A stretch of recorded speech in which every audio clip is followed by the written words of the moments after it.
perhaps you heard about this Jade Helm 15 exercise early back in March.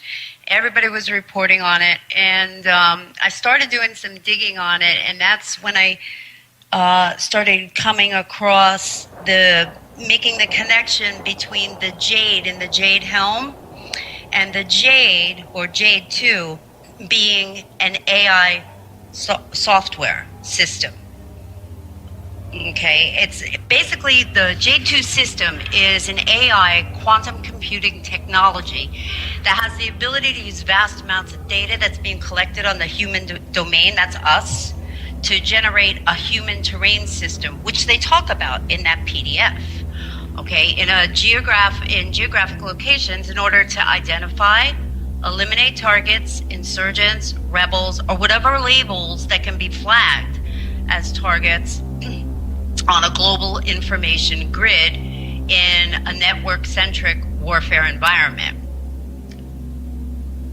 Well, it sounds like it's not just a war on the American people. You know, we spoke recently with John W. Whitehead, the founder of the Rutherford Institute, and he has a new book out called Battlefield America, the war on the American people. And this sounds like a war on the people of Earth, because I'm sure we're not the only ones who are going to be using this artificial intelligence, these algorithms and so forth. I'm sure that's what they are, because everything changes over time on the battlefield, virtual or otherwise. So, I mean, is that your sense? Is everybody on Earth in the crosshairs here? I'm thinking maybe they are. Well, with respect to the Jade 2 exercise, it's kind of being hyped and pumped up out there as an invasion or an occupation of a section of America. At the very least, it's the largest type of RMT ever conducted on American soil, anywhere, ever. So to that aspect of it, I believe the concerns are real. However, I think there is another aspect to this program that's running in the background, this exercise, I should say, that's running in the background that not too many people are aware of, and that is probably by design. And what are we thinking this thing is that's running in the background? Well, in short, the software that they've developed, this Jade 2, it's technology that will not be battles directed by generals and military commanders, but by a computer. All right? The Jade 2 system is a network-centric, software-based AI program at the helm. Very interesting. Very interesting. Yeah. Now, how did you come to that conclusion without giving away everything? I read it in papers that. Let me go back. This isn't actually my conclusion. I mean, everything that I'm going to be discussing with you here today is in the documents.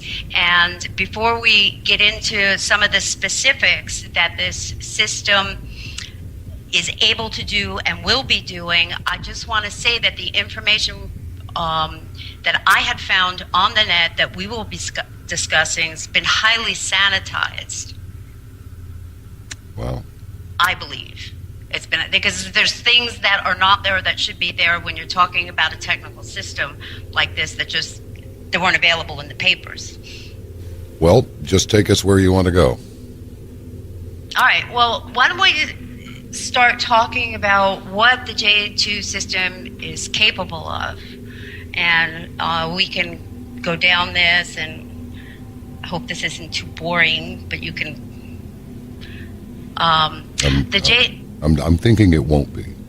Okay. So don't let that be a concern. All right.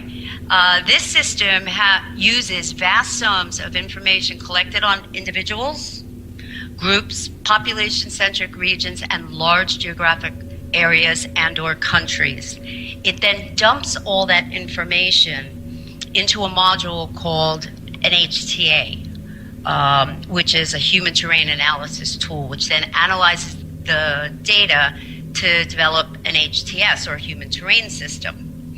Once the human terrain system is established, it determines and this is going to start to get really hairy, okay? It determines behavioral parameters for norms of individuals, groups, population-centric areas, etc.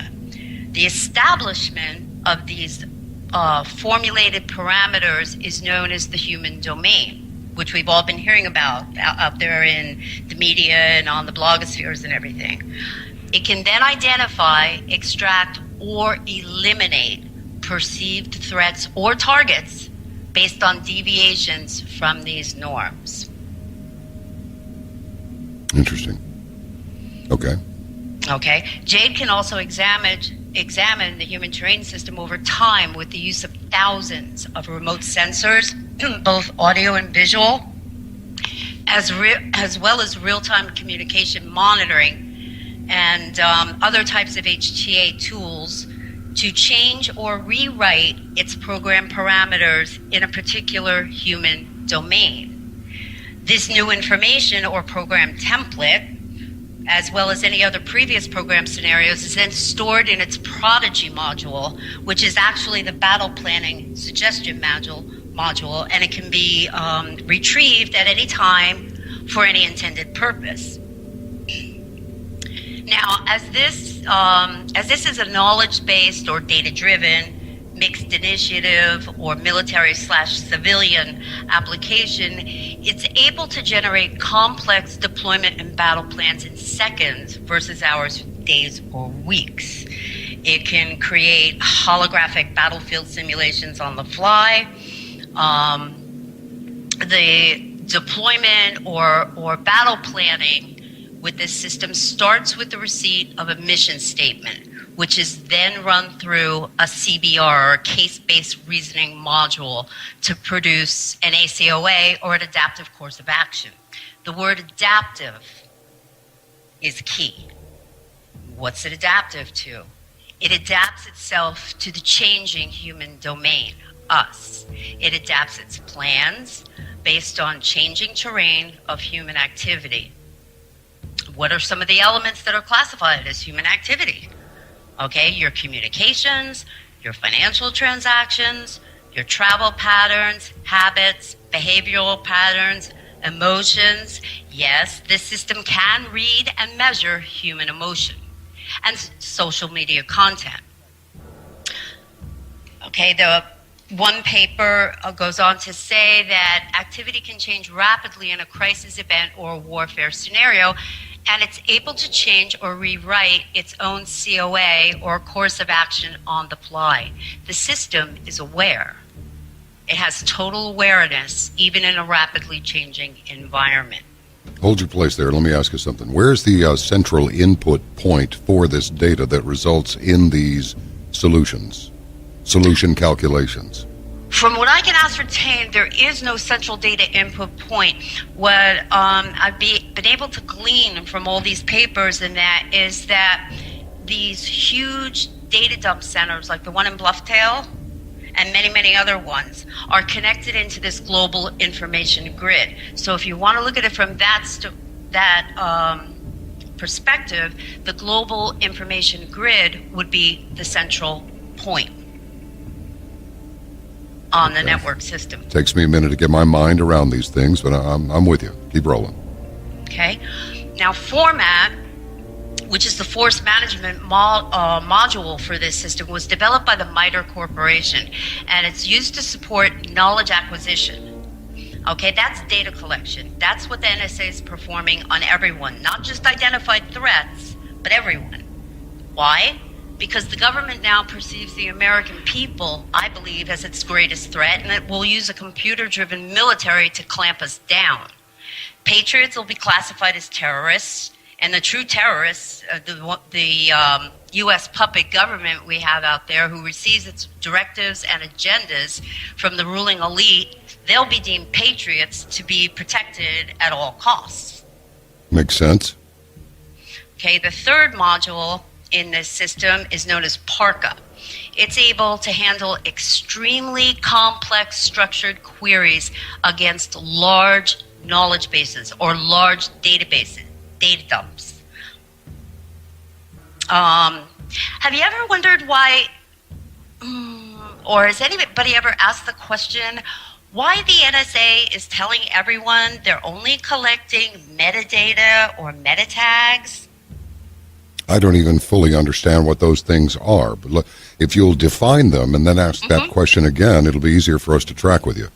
Okay, tags or metadata contain virtually no information or data in and of themselves.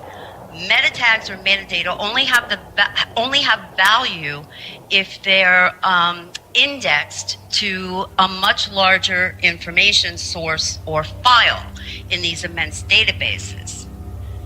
So, this is, in my humble opinion, this is just another example of deception through misdirection. Oh, we're just collecting, your phone numbers you're passing by, and we're not keeping any of your emails or your text messages or anything like that. Well, if you look at how this system is structured, that's the critical data the system needs. It can't work off meta tags and metadata. I mean, they're virtually empty data until they're indexed to something or something is indexed to them. Does that? Good Lord. Go ahead. Keep going. I'm with you. Okay. Jade 2 is, and hold on to your seat for this one, it's a self-reactive, self-adapted, self-modeling program for predictive force deployment. In other words, it can predict conflicts before they occur and react in a preemptive manner. Okay. It only it thinks in the present, but it can predict future events or human activity. And these conflicts are not confined to a warfare scenario either. Excuse me. The predict and preempt capabilities can also be applied to scenarios of social unrest. And that's not just my opinion. That's stated right in the reports and the papers on this software. Good grief. Okay. So let's look at some of the other key functionality or capabilities of this system. And right now we're just talking about the Jade system because that's what everybody's concerned about right now, Jade Helm. It can make high-level trade determinations. It makes decisions regarding casualties and targets in line with the overall mission objective. Okay? It is a total command. It has total command and control in an information-intensive society. Now, from a military standpoint, the term command is more or less a legal or a behavioral standard of actions performed or not performed by military officers to which they can later be held accountable. The Jade system displaces that standard from individual commanders and places it on itself. Total command and control of all information over land, sea, air, space, and cyberspace is how they will master the human domain. It says that in the PDF slides. It says that in the software papers. Okay?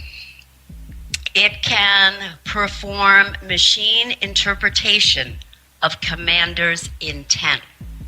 Think about that for a minute.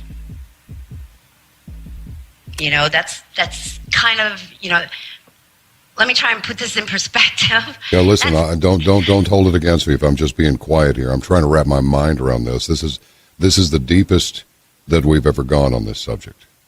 So you don't have to worry about us bearing with you. Just bear with us, okay? just keep going. I am all attention.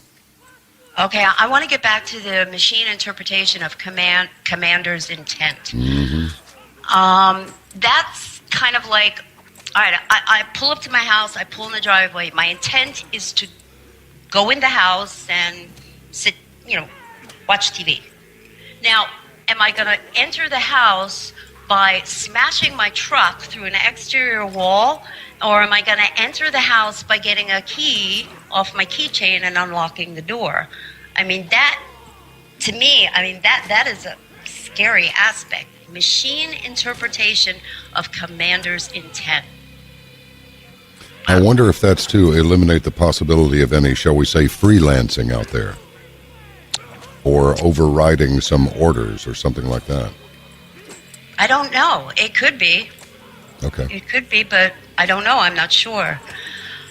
This, like I said before, the system sits on a global information grid, which is how can I explain this? It's a flexible, scalable, and a dynamic architecture in order to support multilateral civilian and military operations.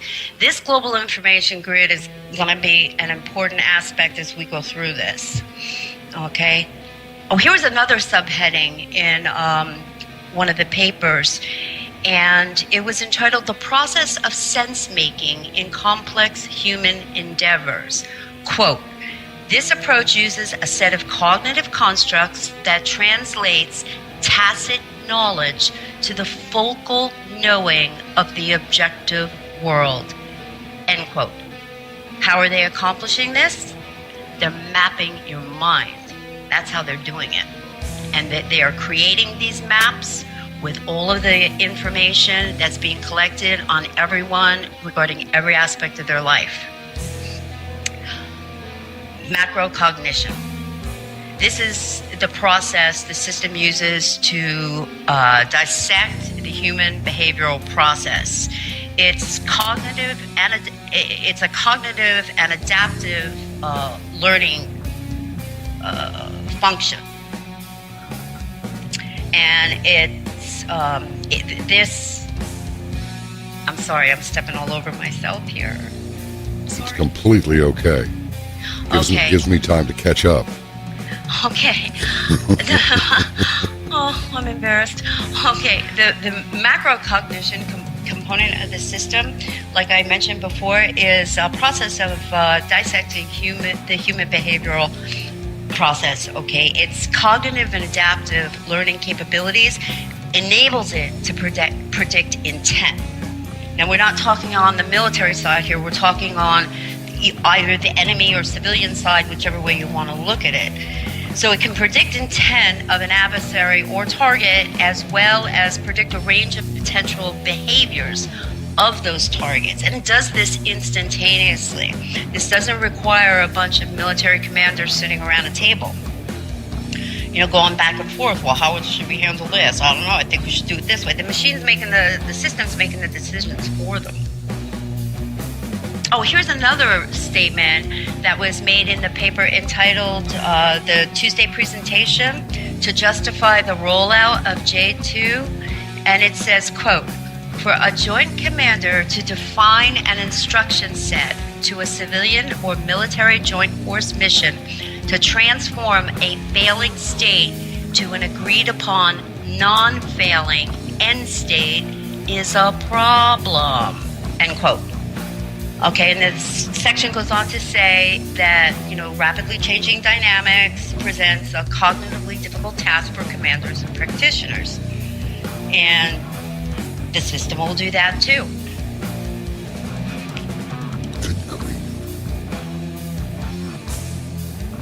This sounds monstrous, frankly.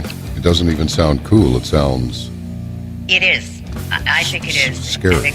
Nefarious. It gets worse. Excellent. When you look at it. No.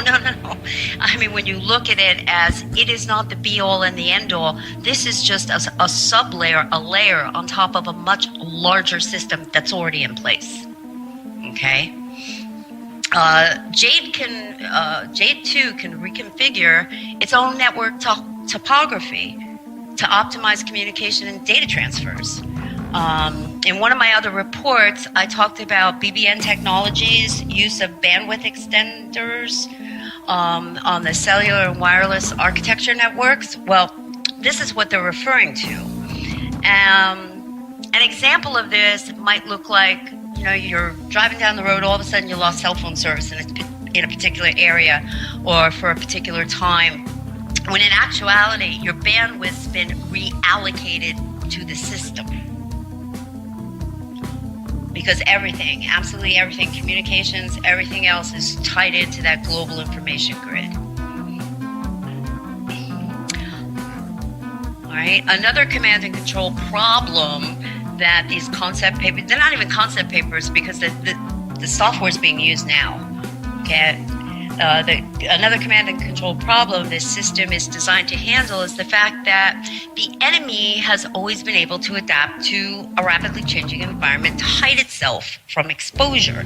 In order to combat this problem, okay, the kill chain had to be compressed from hours to seconds. The system removes the administrative delay in the kill chain. It has no moral compass, no empathy, or regrets. Wow. Okay. No empathy or regrets. No, it's a computer program. I don't think they bothered to program that in. It's just like your gun. It doesn't care. Right. Okay, right. gotcha. It depends who's putting the directives in it. And it's intended to achieve dominance of cyberspace, cyber power, and cyber strategy.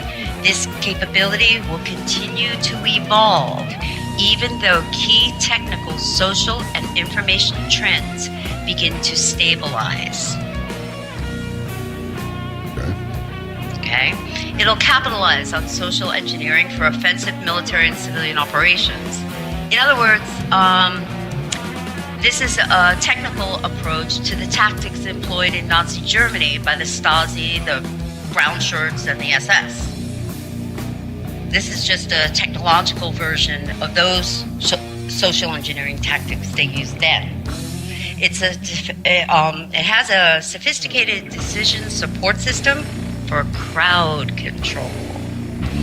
And with the growing civil unrest, not only here in America, but around the world, this is going to be an integral aspect of Jade 2's deployment on the civilian population. Okay. Okay, now, well, let me just say this and then, move on to another section here. The hardware that this system's running on isn't your run-of-the-mill supercomputer, all right? Your run-of-the-mill supercomputer. Yeah. That's a good one. Yeah. Go ahead. I mean, it's not a Cray. It's nothing like that. It's going to be running thousands of processors on a single chip. This is, without a doubt, the direction these command and control systems are moving toward. You just can't process the vast amounts of data being collected using conventional linear computing technology. You get to a diminishing point of return at some stage of the game here with these data dumps. This is very disturbing. Now, can you hold your train of thought while I pop in and out? Sure. It seems to me, DJ, that this is why, while people are going, now, why would Obama or whomever is pulling his chain? Why would they fire all these highly competent military officers? Why are they firing these people who said they won't fire on U.S. citizens? Why are they? Because we don't need them anymore. Because somebody who's completely okay with that is going to make use of this computer apparatus to do the dirty work that they want to do, that these people who have been fired would not do. I think you're exactly right. Carry on, my dear. Well, this you're going to find interesting. It develops virtual models based on repetitive types of crimes that can predict future crimes that have not yet been committed by either individuals or groups in the COA or the civilian operation area, and then execute a course of action, a preemptive course of action. This is Minority Report's pre-crime technology. Mm-hmm. Okay. Okay, we can sum up the J2 system this way. I guess it's a self-organizing, vision-capable, expectation-capable, recognition-capable, situationally aware, emotional, intelligent, goal-oriented system. The system thinks, plans, and executes. Remember, emotional behavior, physical behavior, activity behavior outside of the norm identifies targets. We're going to have to become like Zen slash underground warrior priests and priestesses, it sounds like. Talk about steady your mind. Yeah. Steady your emotions. And above all, no fear. Don't be afraid of this operation from either standpoint, the military standpoint or the system standpoint. When you're in a state of fear or you're in a state of anger, you do not make good decisions. And the system's predicated on that. And the system is predicated on that. I got to tell you something. I've had some pretty interesting conversations over the years, but I'm about to award this one the proverbial cake. I think this one takes the cake. Even if everything you said was wrong, and I don't think it is, by the way, it's still just so complex, so diabolical, so screwed up in this beautifully engineered way that you really have to kind of step back and admire it. It's like, wow, that is extraordinarily monstrous. Oh, yes, it is. But I'll tell you, this makes too much sense. It makes entirely too much sense. And I have to tell you that this is one of those deals where I can't say, oh, I should have seen that coming. I didn't see it coming. The only thing that I felt I had a high confidence about was that, no, we haven't nailed it yet. There have been a lot of smart people come on the program. They are smart. They're very smart. and they've given us their opinions. But none of them grabbed me like this one. And that's nothing against them. I'm just saying, that's right, the women are smarter. You know that thing, that song, the old song, the women are smarter? No. Nobody's ever sung that to me. We may have to play that one. Yeah, listen, all I can do is blither and try and be an interesting conversationalist at this point, because I got to tell you, you've just filled my head with so many possibilities that I'm just trying to keep them at bay without forgetting any of them, so I can delve into them in some quiet moments later. And that's not really the best way to conduct a conversation. So I think I'll take the polite path and just say, please just tell us anything else that you want to, because this is amazing. Well, with respect to GeoInt, yeah. Okay, with respect to Jade Helm, the key is don't participate, don't display an emotional response. The sensors and the data collection, social network, they're going to be picking up on that data, and they're counting on it, okay? And like I said, it appears that the system responses are triggered by negative emotions. Now, with respect to GeoInt, okay, this is a much bigger issue. Okay, you would have to get off the technological grid to the best of your individual ability, and that is much easier said than done. What they've done was, we've been provided with all of this wonderful technology to make our lives more convenient and easier and more interconnected, and what they've turned around and done is they've turned that technology against us. So in order to stop this, which many people may be thinking, well, how do we avoid this? I think the answer is obvious. These huge data repositories, like the one in Bluffdale, Utah, the underground ones they have, the one in Maryland, okay, the threat fusion data collection centers, okay, these data storage facilities need to be unplugged, if you get my drift. Okay, the data storage media needs to be erased or rendered unusable, because they've already collected so much data. It blows the mind. It really does. Data sweepers like the Gwen Towers and these dirt boxes and other data collection hardware needs to be disabled. We got to find some way to disable it, jam it. Because let me put it to you this way, all right? How can I say this? The car won't run if there's no gas in the tank. Right.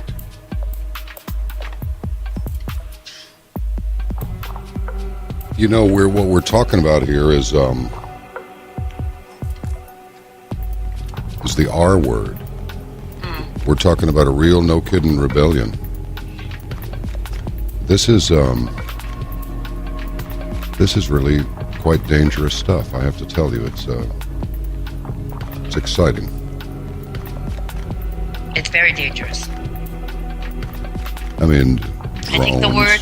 Go ahead. Yeah, I think the word you used is diabolical, and that's a very good description. Well, the drones are plugged into the Jade 2 system. Yeah. They directly communicate to the, you know, those little operators you see in wherever it is, Nevada or someplace, or Colorado, where they're operating. Nah. These drones now can be plugged directly into Jade 2. Nice. Take its orders from there. Mm-hmm.